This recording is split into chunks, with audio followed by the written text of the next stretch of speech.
Ok, bonjour, bienvenue à tous. Donc, on est toujours dans ce cours de ACT 6100 de sciences de données pour l'actuariat. Donc, on avait commencé à parler un petit peu de méthode ensembliste où on commence à voir qu'agréger des modèles peut avoir du sens. Donc, j'avais parlé un petit peu euh, de Galton et de Condorcet qui ont montré que des méthodes de majorité ou de moyenne, suivant qu'on fait une régression ou une classification, peuvent avoir du sens. Et on avait terminé en parlant un petit peu du modèle bayésien en disant, en fait, c'était assez classique dans le modèle bayésien de dire, bah, si jamais j'ai plusieurs modèles, je vais prendre une moyenne de ces modèles et les poids, enfin, disons que les probabilités de choisir tel ou tel modèle vont être interprétées comme des poids. Mais j'étais resté là et on n'était pas allé dans l'idée de comment je les trouve, ces poids. Okay, donc on va essayer de discuter un petit peu ça avec les méthodes de stacking. Donc je vais juste basculer sur mes slides. Euh, voilà, donc on avait parlé un petit peu de ces modèles bayésiens en disant, si je reviens sur mon interprétation ici, donc ici j'avais mon Y chapeau, qui va être celui qui va être agrégé, donc Y chapeau de X, okay, que je vais voir comme étant une somme de oméga T, donc de mes poids, ou WT, pardon, multiplié par du Y chapeau T de X. Okay, donc je vais prendre la prédiction donnée par un modèle T, okay, puis je vais la pondérer par un certain poids, qui va aussi éventuellement dépendre de X, et je vais avoir un poids qui va intervenir ici. Et donc, ce qu'on va essayer de se demander maintenant, c'est comment je fais pour trouver ces poids. D'accord. Donc, on va discuter un peu d'une méthode qui s'appelle donc la notion de stacking, qui consiste à dire que je peux apprendre les poids. Ok. Donc, je continue à utiliser cette notion de machine learning. Hein, on n'estime pas, on apprend. Ok. Donc, on va apprendre les poids avec une méthode de régression. Donc, ça veut dire quoi? Ça veut dire que euh, je vais, je vais, je vais, je vais je vais prendre mes Y chapeaux prédits par chacun des modèles et je vais faire tout simplement une régression là-dessus. Donc je vais voir les Y chapeaux T comme étant des variables explicatives potentielles. Okay, donc je vais vous faire ça sur un exemple de données. Alors, je ne sais plus si j'en ai déjà parlé ou pas. C'est une base de données qui a été largement étudiée dans la littérature. C'est la base de données de crédit allemand, okay, dans lesquelles on a une vingtaine de variables explicatives. On a un millier de contrats et on sait si les personnes ont eu un défaut de paiement sur un crédit de type crédit hypothécaire, je crois. Même si c'est possible qu'on ait plusieurs crédits à l'intérieur, dont des crédits à la consommation, des crédits auto, peu importe. Mais voilà, on a des crédits, on a des informations sur les personnes, on connaît leur âge, on connaît le montant des crédits, on sait depuis combien de temps le crédit existe, on a toutes sortes d'informations.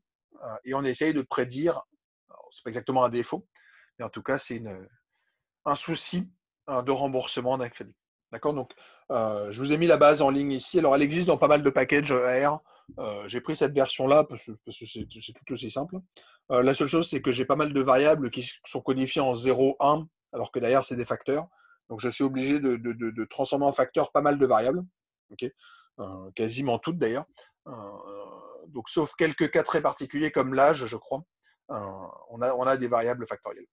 Okay, donc, on a cette base de données, donc il y a un problème de classification, et on va construire plusieurs modèles, et on va se poser la question de est-ce que je peux agréger ces modèles. Donc en particulier, utiliser une méthode de type stacking et de se dire, je vais attribuer des poids à chacun des modèles, et je vais, si possible de manière optimale, okay, et essayer de voir un peu ce que me donneraient mes prévisions. Okay, donc pour le moment, pour faire ça proprement, je vais faire ça avec une base d'apprentissage et une base de test. Okay, donc tous mes modèles vont être construits sur une base d'apprentissage et je vais les tester sur une base de test. Donc l'idée, c'est quand même d'avoir des choses qui soient propres, hein, parce que sinon, construire des modèles bons, ça on sait faire. Construire des modèles bons parce que j'ai réussi à généraliser, c'est plus compliqué.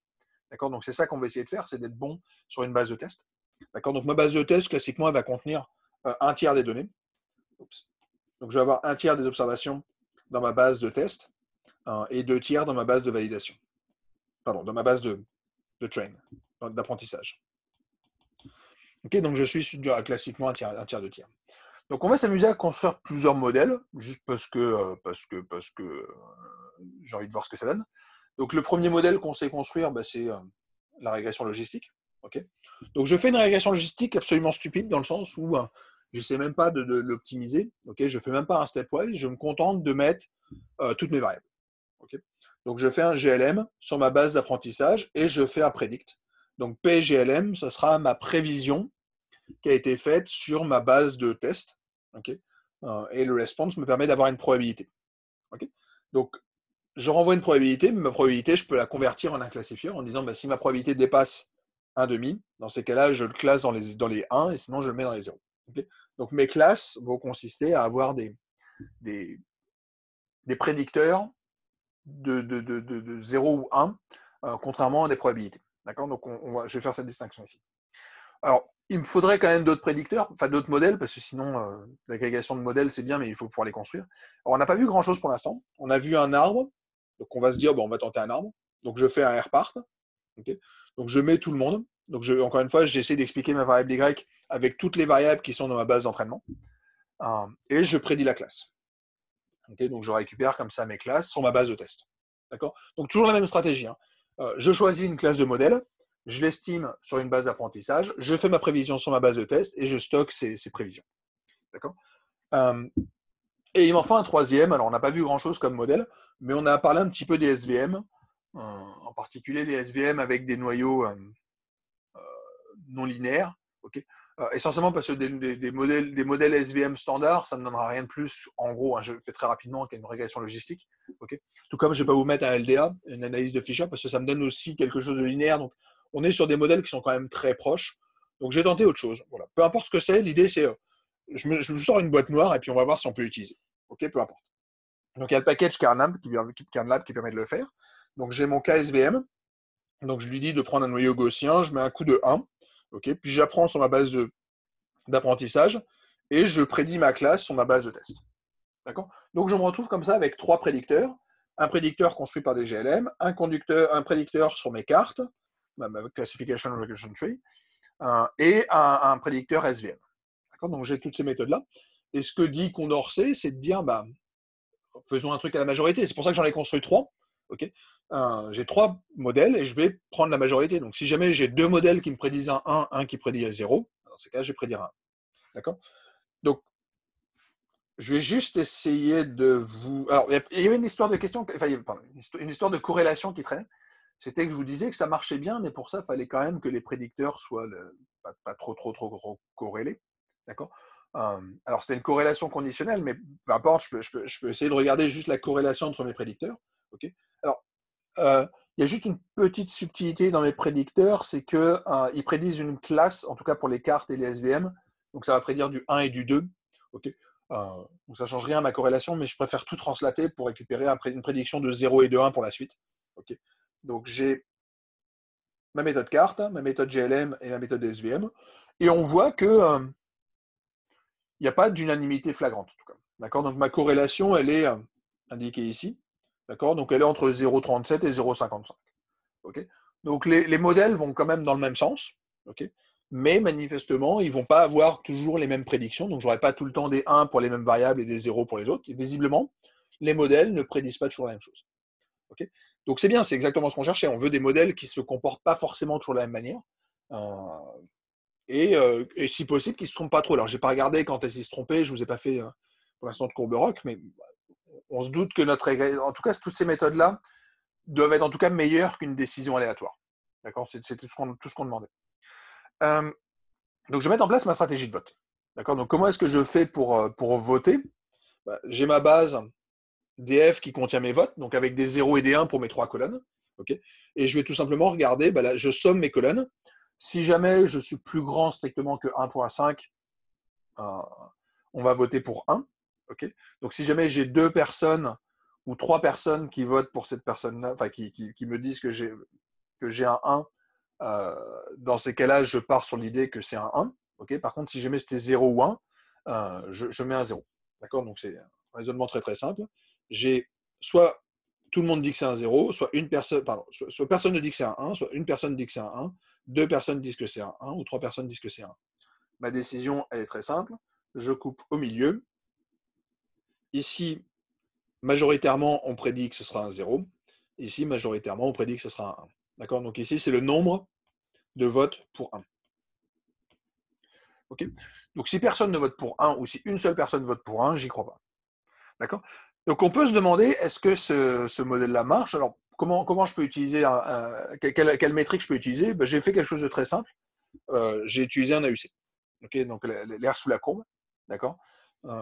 Donc j'ai ma vraie observation et je vais calculer tout simplement mes AUC. Et je vous fais mes courbes, mes matrices de confusion. Okay, donc mes matrices de confusion sont ici. Donc on voit que majoritairement, mes modèles sont bons. Donc j'ai ma méthode carte, ma méthode SVM et ma méthode GLM. Okay, enfin, sont bons. En tout cas, se trompent moins souvent qu'ils n'ont raison. C'est exactement ce qu'on voulait. D'accord. Donc j'ai moins d'observations sur la seconde diagonale que sur la première. Donc ça, c'est vraiment l'idée de Condorcet, de dire vos modèles ne sont pas non plus complètement débiles. Ils se trompent moins qu'ils n'ont raison. Okay, donc ça, c'est ce qu'on demandait. J'ai une information sur l'AUC. Donc mon AUC, elle était de 0,70 pour la méthode carte, 0,73 pour la méthode SVM, mais encore une fois, faut pas non plus être trop surpris. J'ai quand même fini de commenter. GLM, c'est 0,71. Donc on voit que GLM et carte sont à 0,7, quelque chose comme ça. C'est pas incroyable. C'est moins bon que le SVM, mais encore une fois, c'est des modèles très simplistes. Dans les GLM, j'ai tout mis de manière linéaire. Dans mon carte, j'ai juste créé des classes.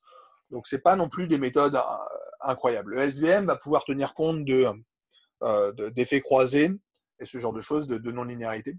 Donc, a priori, c'est logique qu'un SVM performe mieux que les deux autres. Okay, et effectivement, alors, ce n'est pas non plus miraculeux, on est à 0,74.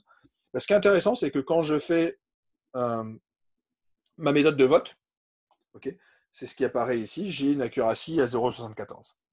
D'accord. Donc, je récupère ici une méthode majoritaire qui me donne un meilleur prédicteur, tout simplement en agrégeant les votes. Donc, en agrégeant par une méthode de vote à la majorité. Donc, ça veut aussi dire que, alors, je reviens sur mes histoires de poids, dans cette méthode-là, il n'y a pas de poids. Okay, la méthode carte, elle n'est pas géniale, mais elle a autant de poids quand elle vote que la méthode SVM. Okay, donc, je ne pondère pas pour l'instant mes votes. Je me contente de dire, j'ai 3 modèles, je vais prendre tout simplement la méthode de la majorité à un modèle, un vote. Okay, donc, on a quelque chose qui est un peu meilleur et qui se trompe un peu moins souvent. D'accord, donc c'est ce que nous raconte en gros le AUC. Vous pouvez comparer les statistiques. Okay, alors, je peux aller un tout petit peu plus loin. C'est que je peux me demander si jamais je ne peux pas l'améliorer. Et comment je peux l'améliorer? C'est en choisissant des poids de manière optimale. D'accord. Donc, comment est-ce que je fais pour choisir mes poids de manière optimale? En fait, je vais revenir sur les probabilités. Okay, et je vais calculer une moyenne pondérée de mes probabilités. Donc ici, maintenant, je vais vraiment utiliser l'idée que Y chapeau, que j'interprète comme étant la probabilité que Y soit égal à 1 conditionnellement à mes X, ce soit une moyenne pondérée de mes oméga T, de mes différents modèles. Okay, et comment est-ce que je trouve mes poids? C'est très simple, je vais faire cette régression. Donc je vais faire une régression, alors c'est un modèle linéaire, okay, je ne me suis pas trop fatigué. J'ai fait un modèle linéaire dans lequel je veux expliquer ma variable de crédit, qui est une variable qui prend les modalités 0, 1, avec différents poids, okay, affectés à différentes variables, mes variables étant mes variables 0, 1 là aussi. Okay, donc cette variable, elle est dans 0, 1. Par contre, dans cette variable, c'est la probabilité. C'est mes... Non, désolé, ce sont aussi des variables dans 0, 1. Okay, donc je prends mes variables dans 0, 1 à chaque fois. Et j'essaye de faire une régression toute simple pour expliquer ma variable de crédit en fonction de mes prédicteurs.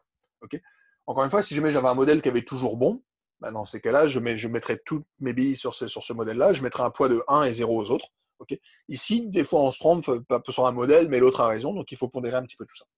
Donc, je récupère mes prévisions, okay, et j'utilise cette prévision comme étant ma probabilité de rembourser ou de ne pas rembourser mon crédit.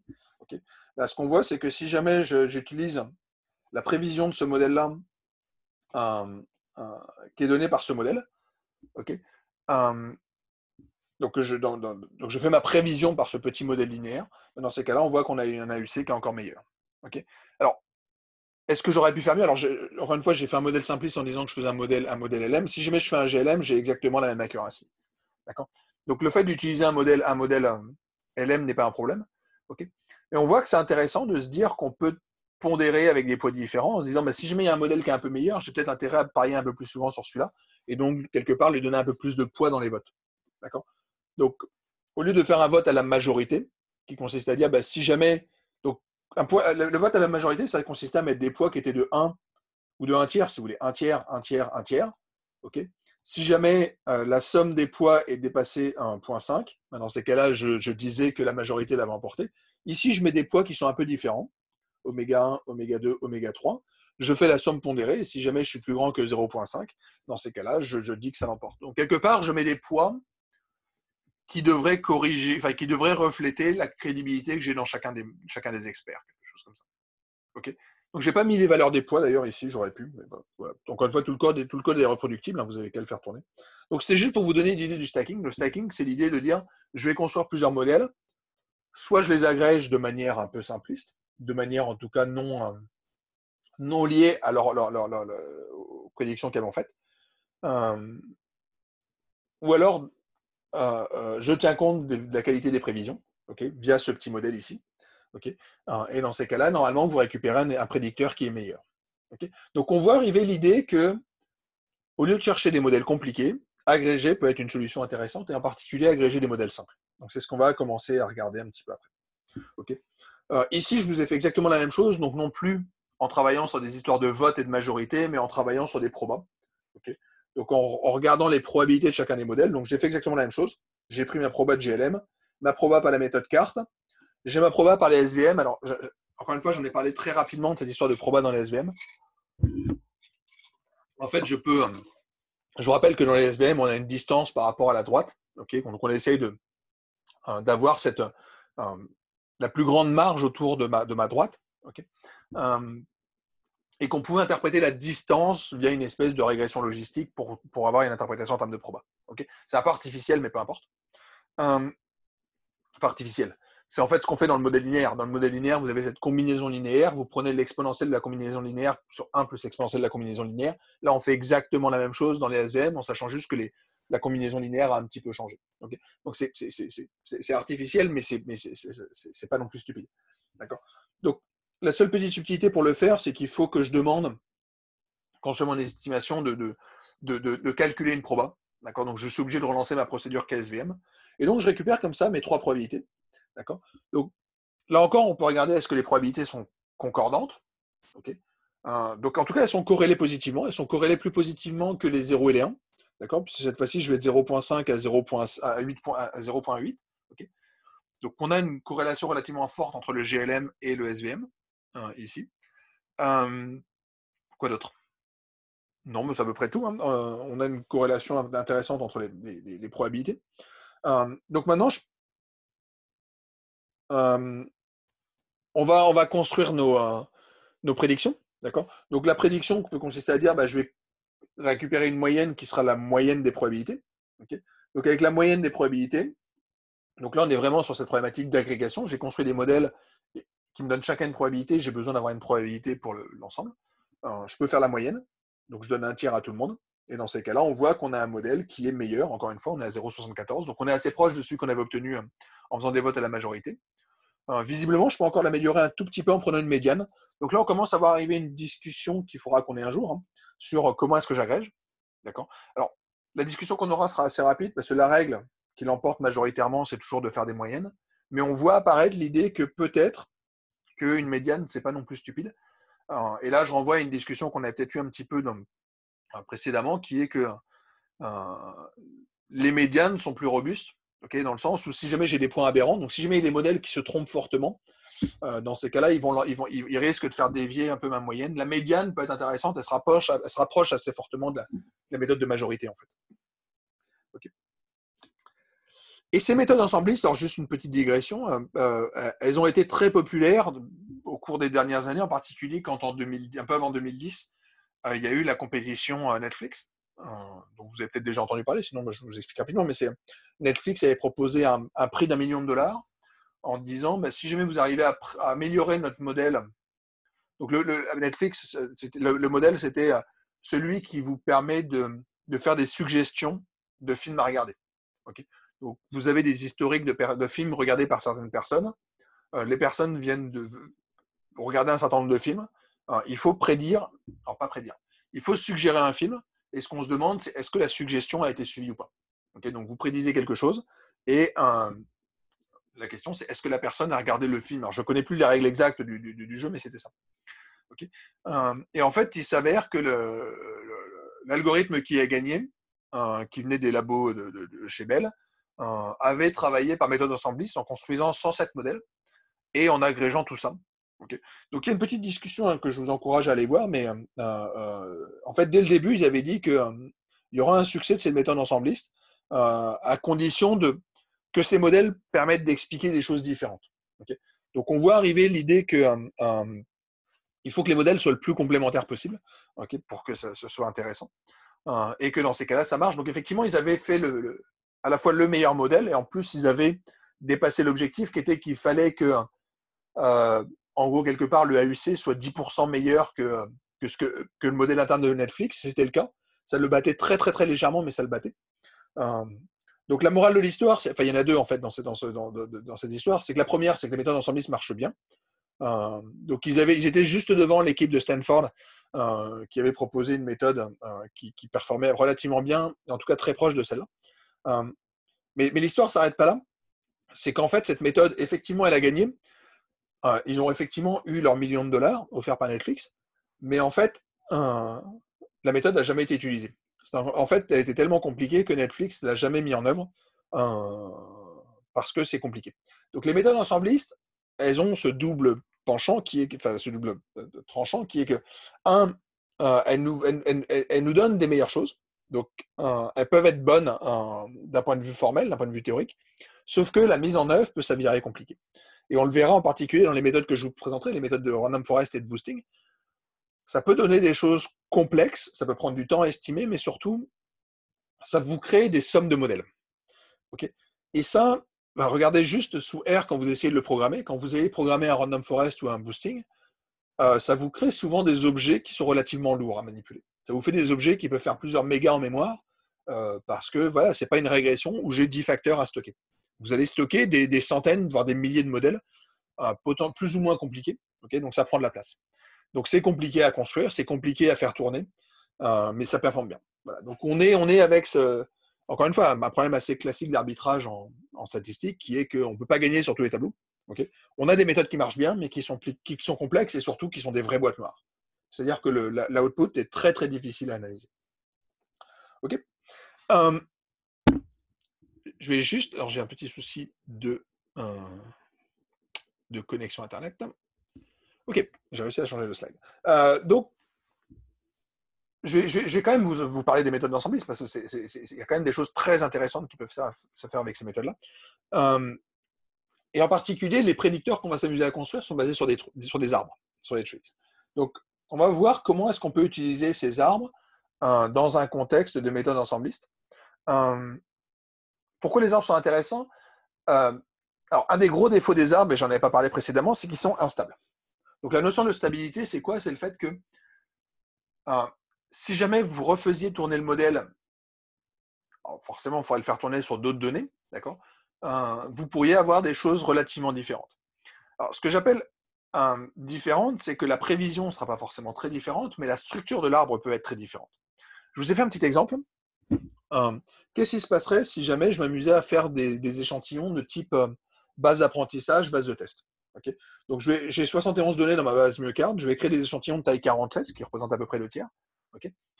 Et je me demande, non pas les prévisions, je me demande juste quelle est la première variable qui intervient dans la constitution de mes arbres. Okay. Donc je vous rappelle qu'au début, dans votre arbre, vous avez toute la population, puis à un moment, vous allez prendre la variable qui discrimine le mieux. Donc vous allez couper suivant une variable avec un seuil, soit je suis plus petit, soit je suis plus grand, et à partir de là, donc vous allez constituer vos deux classes. D'accord? Donc la question qui se pose, c'est quelle est la variable qui intervient au premier split? Donc quelle est la première variable la plus importante pour constituer votre split? Donc ça, je le récupère très simplement, c'est juste, je fais un rpart, et je lui demande d'aller chercher le nom de la variable qui apparaît. Alors, encore une fois, allez lire les sorties de rpart, mais vous avez un frame qui apparaît, puis dans votre première ligne, il y a le nom de la variable qui apparaît dans votre split. Okay. Donc je stocke juste ça et je vais aller voir ce qui apparaît. En fait, ce qu'on voit, c'est qu'il y a uniquement 3 variables qui peuvent être utilisées. Donc, ce n'est pas toujours la variable in6 comme on avait sur notre base totale. La variable in6, elle apparaît quand même majoritairement. Enfin, majoritairement, oui, ça reste une majorité. Okay. Mais une majorité relative, parce que dans la moitié des cas, vous utilisez cette variable in6.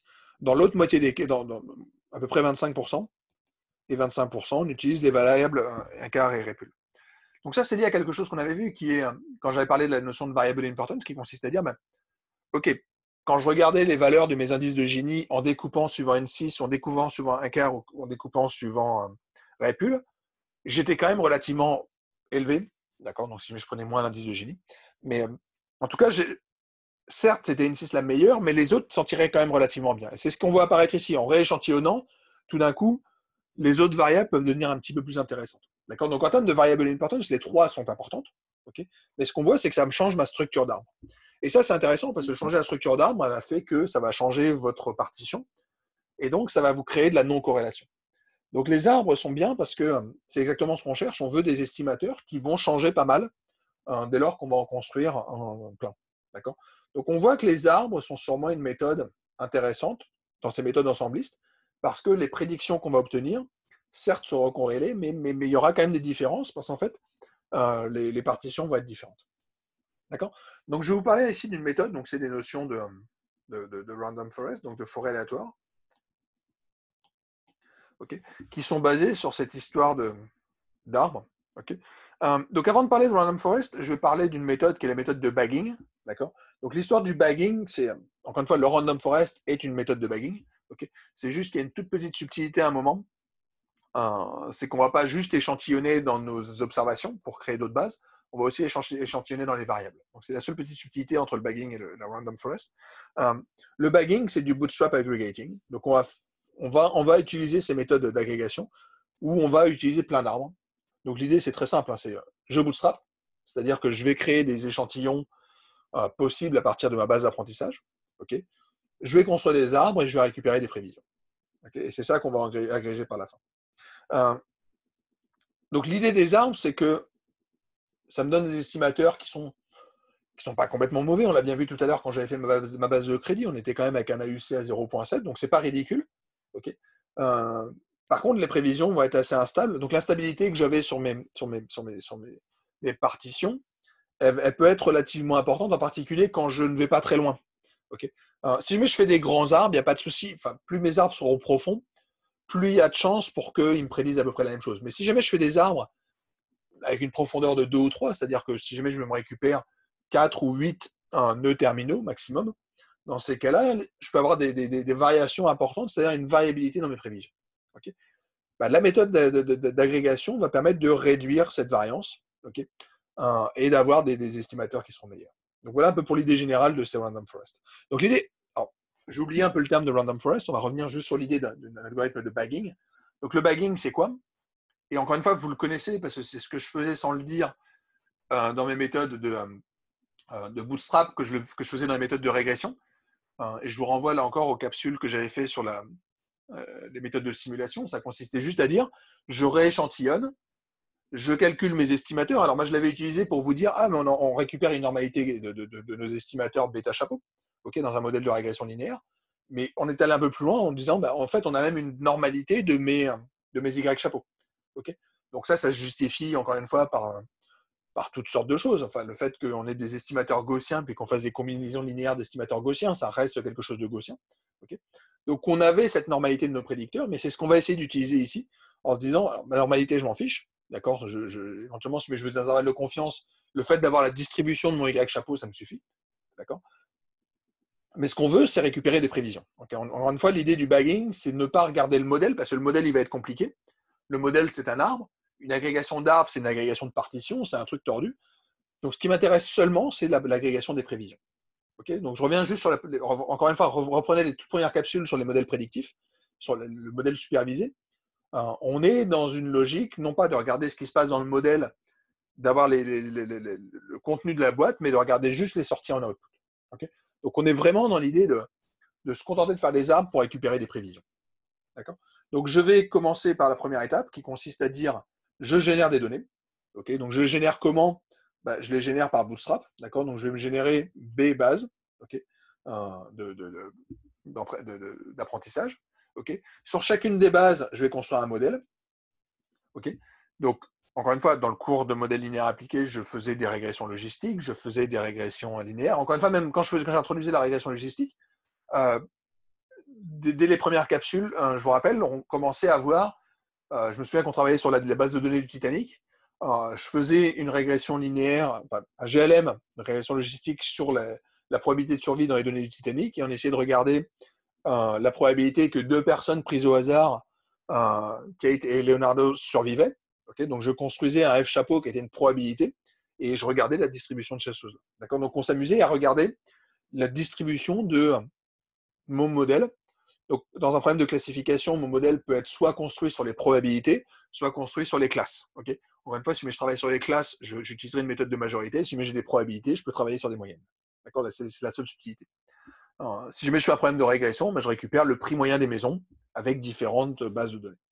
Okay, donc, la première stratégie, c'est de bootstrapper et de construire des modèles, potentiellement beaucoup. Peut-être que je vais construire 1000 modèles. Okay, et ensuite, j'agrège. Donc, ça veut dire quoi agréger? Ça veut dire que je vais, pour une observation donnée, okay, donc mon observation ici, ce sera éventuellement un petit x, okay, j'agrège en prenant une règle d'agrégation. En l'occurrence, ici, je moyenne mes valeurs prédites. Okay, donc ça, c'est lié au fait que, essentiellement, la régression, c'est un problème de normal 2. Okay, donc ici, je vais résoudre, encore une fois, si vous faites un arbre avec une méthode de découpage de type ANOVA, c'est-à-dire en regardant une variance intra, variance inter, donc en maximisant la variance, en minimisant la variance intra, donc pour avoir des groupes les plus homogènes dans chacune des feuilles, on est sur un critère de MSE, on est fondamentalement sur un critère de moyenne, sur un critère de normal 2. Okay, donc faire une moyenne de choses qui maximisent des moyennes, ça nous donnera un bon estimateur en moyenne. Okay, avec les mains, ça va être quelque chose comme ça. D'accord, donc j'ai vraiment ces deux étapes. 1, la méthode de bootstrap et de construction de modèle. 2, la méthode d'agrégation. Okay, donc, c'est juste ça le bagging. C'est juste dire, je me crée plein de données, je crée plein de modèles, j'agrège tous ces modèles. Donc, c'est vraiment des méthodes ensemblistes qu'on pourra exploiter. Ok, alors je rediscute un tout petit peu en détail les différentes étapes de mon algorithme. Donc, la première étape, c'était l'étape de générer B bases de données. Alors, encore une fois, je n'ai pas B bases de données. D'accord, donc j'ai juste une base de données. C'est le principe, c'est le problème de l'inférence. Hein. J'ai un ensemble de données, il faut que je fasse quelque chose avec ça. Donc, je n'ai pas accès à plusieurs bases de données. Je pourrais m'amuser à faire une méthode de type validation croisée en disant, si je veux créer 1000 modèles, je vais me créer 1000 sous-bases. Mais on voit que ce n'est pas très réaliste. Enfin, c'est à moins d'avoir 1 million de données. Dans ces cas-là, en faisant 1000 bases, j'aurais 1000 petites bases de 1000 observations. Donc, je peux quand même avoir des modèles. Mais avoir 1 million de données, ce n'est pas forcément donné à tout le monde. Okay, donc, on va peut-être pas forcément utiliser cette méthode-là. L'idée, c'est plutôt de faire du bootstrap. Donc, le bootstrap sera une méthode assez logique. Okay, donc, le bootstrap, encore une fois, c'est juste du rééchantillonnage avec remise de mes données. Donc, le avec remise, il est intéressant parce que légitimement, c'est ce que veut dire tirer suivant la loi F chapeau, encore une fois. Donc, c'est vraiment la méthode d'inversion de la fonction d'impartition avec la fonction d'impartition empirique. Mais ça me permet en plus, comme je générais des échantillons de même taille, d'avoir un ensemble de données qui n'ont pas été tirées et donc qui vont me permettre de me servir de base de test, okay, pour voir si mon modèle se comporte bien. Okay. Alors, le petit souci, il est évoqué à la fin, c'est que mes prévisions ne sont pas indépendantes. Okay, elles ne sont pas indépendantes parce qu'encore une fois, j'ai utilisé les mêmes données pour construire mes estimateurs, mais j'ai panaché un petit peu. Dans le sens où j'ai terré des observations dans ma base, puis j'ai retiré des observations dans ma base. Après, comme je n'ai pas le même échantillon, j'ai quand même introduit un petit peu d'aléa qui fait que j'ai pas indépendance, mais j'ai pas non plus une dépendance parfaite. Okay, encore une fois, idéalement, le mieux, ça aurait été de dire je subdivisionne avec des bases complètement différentes, mais c'est juste pas possible. C'est pas possible parce que il me faut des données quand même dans mon modèle. D'accord, donc on veut construire beaucoup de modèles, chacun construit avec beaucoup de données. C'est pas possible. Il y a une contradiction et donc je ne veux pas trouver un équilibre, à moins encore une fois d'avoir énormément de données. Mais de manière générale, c'est pas le cas. Donc on va plutôt partir sur du bootstrap. Okay. Comment est-ce qu'on fait pour construire nos arbres? On va construire des arbres relativement grands, d'accord? Donc on ne va pas s'amuser, il n'y a plus d'histoire de découpage optimal, d'accord? Je vais créer des arbres relativement grands, donc ce qui va me permettre d'avoir encore plus de variabilité. Okay, donc le fait d'avoir beaucoup de variabilité est intéressant parce que ça nous rend les deux choses encore plus indépendantes. D'accord, donc et encore une fois, c'est toujours cette idée d'avoir des modèles. On n'a pas besoin d'avoir des bons modèles. D'accord, l'idée de ces méthodes d'apprentissage à la majorité. Euh, L'important, c'est d'avoir des modèles qui sont meilleurs qu'un modèle aléatoire, un petit peu meilleurs, mais surtout d'en avoir beaucoup. Et en ayant beaucoup, bah, tout d'un coup, on va y gagner. D'accord. Donc l'idée, c'est pas forcément d'avoir d'aller s'amuser à affiner sur nos modèles. On fait des arbres très très simples, ok, et on va agréger tout ça. D'accord. Donc l'agrégation va permettre de faire baisser cette variance, tout simplement par cette méthode d'agrégation. Ok. Alors pourquoi c'est intéressant? Ben, on le voit ici apparaître, hein, c'est à peu près la preuve que donnait Condorcet. C'est-à-dire que la variance que j'obtiens sur mon modèle agrégé, ben, c'est une variance de moyenne. Donc la variance de la moyenne, l'avantage, c'est que quand je fais sortir mon 1 sur B, ben, il va sortir avec du 1 sur B à la 2. Okay. Alors la petite subtilité, c'est que j'ai peut-être un petit problème de corrélation. D'accord. Donc je vais avoir des corrélations entre mes modèles qui vont intervenir. Elle ne vaut pas 0. Donc ça sert à... Encore une fois, l'approche de Condorcet était mignonne, mais elle est beaucoup trop forte. Okay. Donc je peux quand même majorer. Donc on sait que cette corrélation, cette covariance, elle est plus petite que 1. Elle est plus petite que 1, pourquoi? Parce que j'ai tiré des échantillons différents. Donc au moins, je suis certain de ne pas avoir une corrélation de 1. Donc en fait, je suis forcément plus petit que la variance de chacun des modèles. Okay. Donc ça, c'est un point intéressant, c'est de dire qu'encore une fois, la variance d'un arbre, elle va être identique sur tous les arbres. Okay.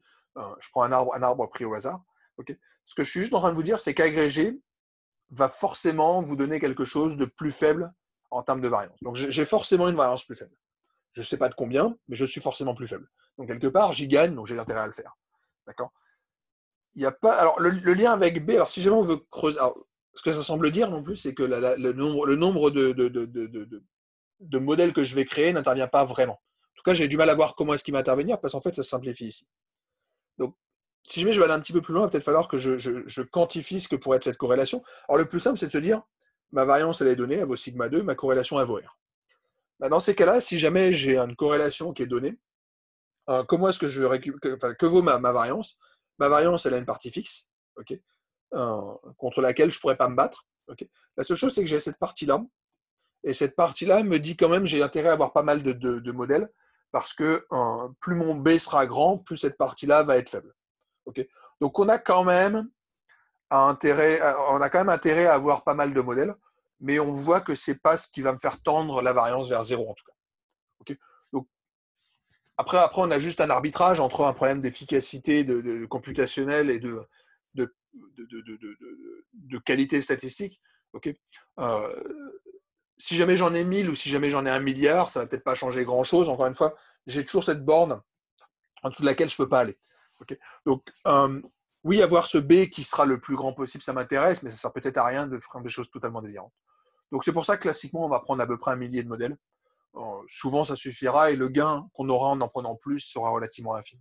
Okay. Mais le point important, c'est que ce qui intervient le plus en fait dans la variance de mon agrégation, c'est la manière dont les modèles sont indépendants entre eux.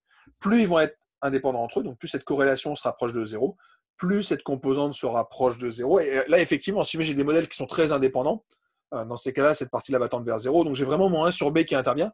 Et oui, là, j'ai intérêt à avoir pas mal de modèles. Donc si vous avez des modèles qui sont très indépendants, il en faut beaucoup. Okay. Par contre, si jamais vous avez des modèles qui sont corrélés, et ils seront toujours corrélés, encore une fois, je prends toujours les mêmes types de méthodes sur les mêmes types de données, ça ne sert à rien d'aller chercher du milliard de modèles. D'accord.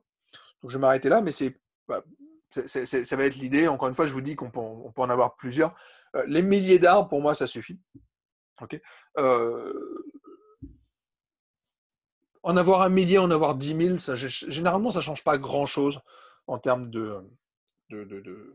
c'est plus long, mais encore une fois, on n'est pas dans une course contre la montre, hein, on n'est pas dans des modèles en temps réel et ce genre de choses. On a le temps de faire nos modèles, donc voilà. Prenez-en plusieurs si jamais vous voulez vérifier, mais il n'y a pas de souci. Alors, le gros souci, c'est que si jamais vous en prenez beaucoup, ça vous crée des objets relativement complexes. Si jamais vous prenez 10 000 modèles, ça va prendre de la place à stocker en mémoire. Okay. Et ça va vous donner des choses complexes. Autant les arbres, je peux regarder ce que c'est. Je peux faire mon petit dessin avec mon arbre. Je peux vous faire le découpage en disant je pars de ma classe, je la découpe en deux, puis je redécoupe en deux. Okay. Quand je commence à agréger 2 arbres, j'ai plus ça. D'accord. Donc on va perdre en interprétabilité. On va vraiment créer des boîtes noires. Okay. mais qu'on va quand même pouvoir interpréter, encore une fois, parce qu'on a des notions d'importance de variables qu'on avait vues dans les arbres et qui vont réapparaître quand on va faire des random forest. OK? Je vais peut-être faire une petite pause ici, puis on va attaquer le random forest dans la prochaine capsule, et puis je vous parlerai aussi des méthodes sous R, donc les algorithmes sous R pour faire du random forest. À tout de suite.